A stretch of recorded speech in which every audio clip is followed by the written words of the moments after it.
Bienvenue dans ce nouveau podcast de la série Paroles. Aujourd'hui avec Céline, orthophoniste et fondatrice de Loulilou, Faustine, animatrice petite enfance à la crèche Rigolo comme la vie de Tourcoing, et Adeline, éducatrice de jeunes enfants à la crèche Rigolo comme la vie de Roubaix, nous allons échanger sur les questions que les parents se posent et nous posent souvent sur le développement langagier de leurs enfants. Aujourd'hui, nous allons aborder ensemble les questions récurrentes que peuvent se poser les parents en lien avec l'acquisition du langage. Faustine et Adeline, avez-vous des exemples à nous proposer issus des crèches ? Alors souvent, la première question que les parents nous posent, c'est « Quand mon enfant va-t-il dire ses premiers mots ?»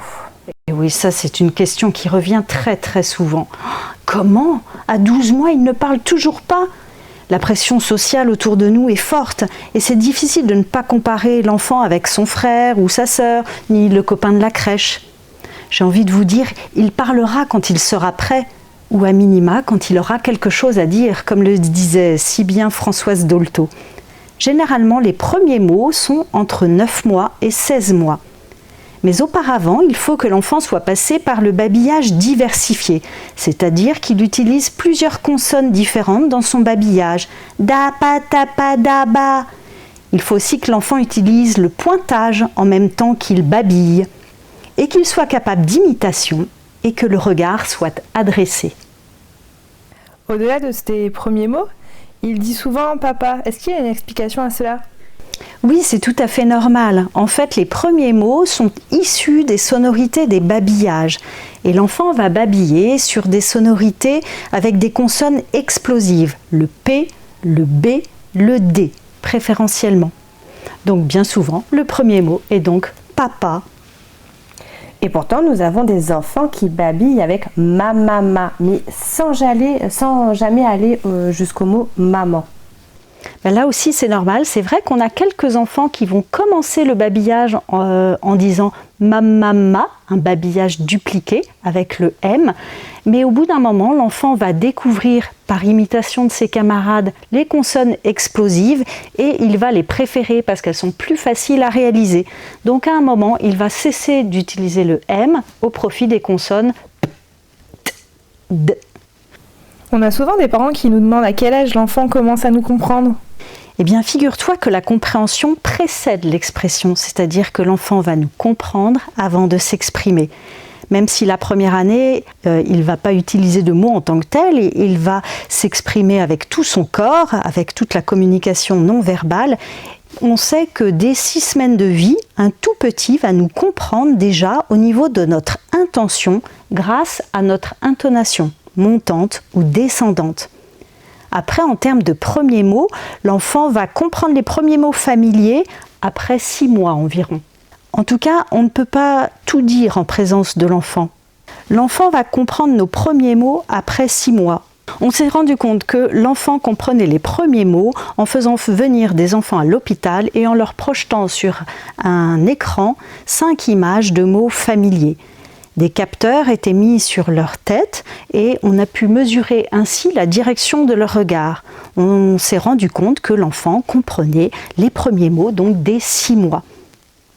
Attention, j'insiste sur le fait qu'on ne peut pas tout dire non plus en présence de l'enfant, car l'enfant apprend par imitation et il enregistre tout. Les gros mots entendus, nos tics de langage, le langage trop familier. Il est donc important d'utiliser un beau langage.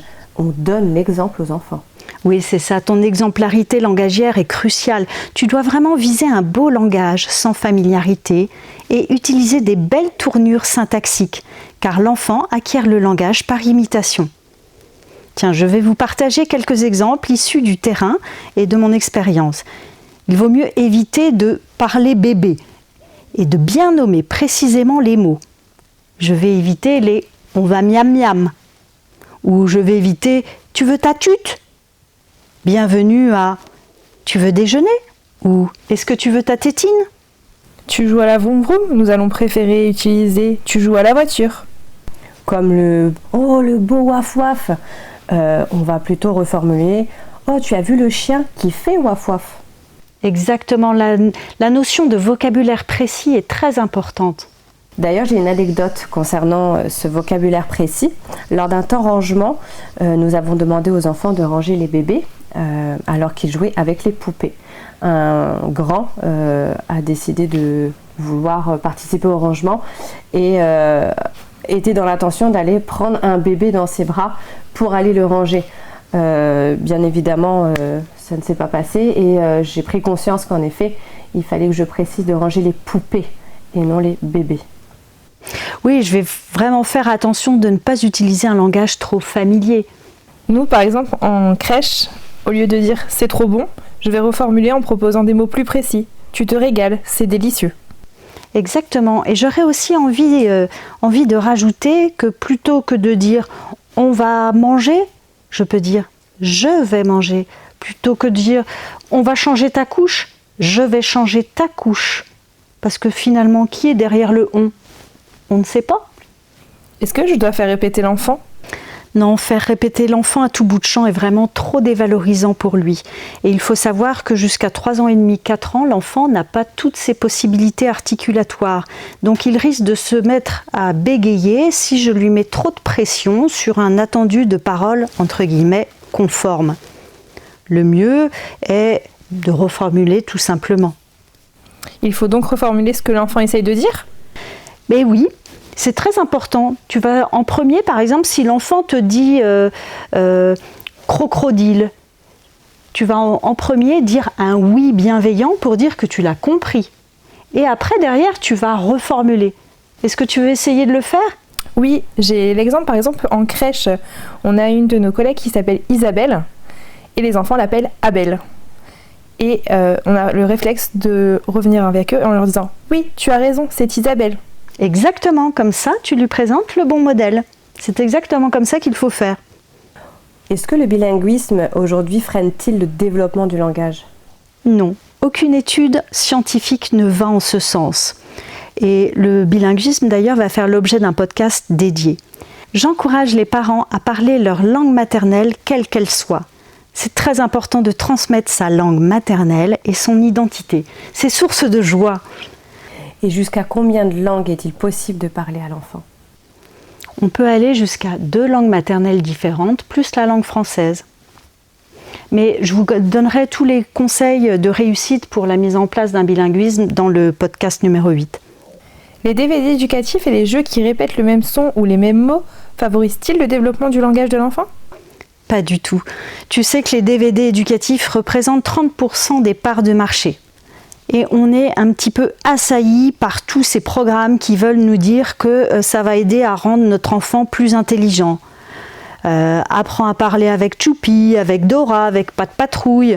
Non, j'en ai marre d'entendre tout ça. Non à Baby Einstein, non au programme apprendre à bébé à lire, apprendre à bébé les mathématiques. Tout ça, ce sont des promesses marketing vides.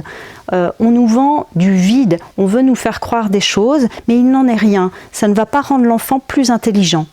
Au contraire, l'exposition aux écrans avant 3 ans appauvrit le développement du langage et va venir perturber le développement cognitif. Depuis quelques années, on sait que les troubles du langage ont augmenté de 94% entre 2011 et 2018.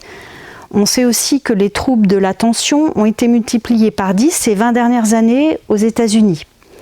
Et quand on observe ces DVD éducatifs, sur 1 minute de DVD, on se rend compte qu'il y a 7,5 changements brusques d'image par minute. Tu te rends compte à quoi sont confrontés les enfants, à des environnements hyper bruyants, stimulants, et qu'ils ne sont pas capables d'absorber. Donc le secret d'un développement sain va plutôt résider dans la qualité et la quantité d'interactions que l'enfant va vivre avec une personne référente comme toi, et qui répond aux besoins de base. J'ai envie de dire que, comme disait Amy Pickler, aucun enfant n'a besoin d'une stimulation autre que celle de la confiance de l'adulte. Alors, dans le développement du langage, est-ce que je dois toujours parler à mon enfant ? Alors parler, c'est très bien, mais savoir se taire, c'est aussi bien. Attention à la diarrhée verbale, je l'appelle comme ça. C'est quand je parle, mais il n'y a jamais d'espace de parole derrière. Alors pour que l'enfant se mette à parler, il faut quand même qu'il ait un espace de parole dans lequel il va pouvoir insérer, lui, sa propre parole. Mais c'est vrai qu'on nous a beaucoup répété que c'était important de tout dire, de tout commenter, de tout expliquer. Alors quelquefois, on se retrouve à avoir envie de tout dire. Tu vois, là, je prends ta couche, je la prends, je la déplie, et puis là, je la mets, je te soulève les jambes, et je pose la couche, et là, je la referme, et je fais ci, et je fais ça. Mais faire des pauses, c'est aussi extrêmement important pour que l'enfant puisse, à ce moment-là, peut-être nous offrir une belle vocalise ou un beau babillage. Et à partir de quand s'inquiéter quand il y a un retard du développement de langage ? Ça, c'est une question très sérieuse qui fera vraiment l'objet d'un podcast dédié. Mais on peut partir du principe que si je suis inquiet, attendre 3 mois me paraît raisonnable pour laisser le temps au temps, voire 6 mois maximum pour observer une amélioration dans le langage.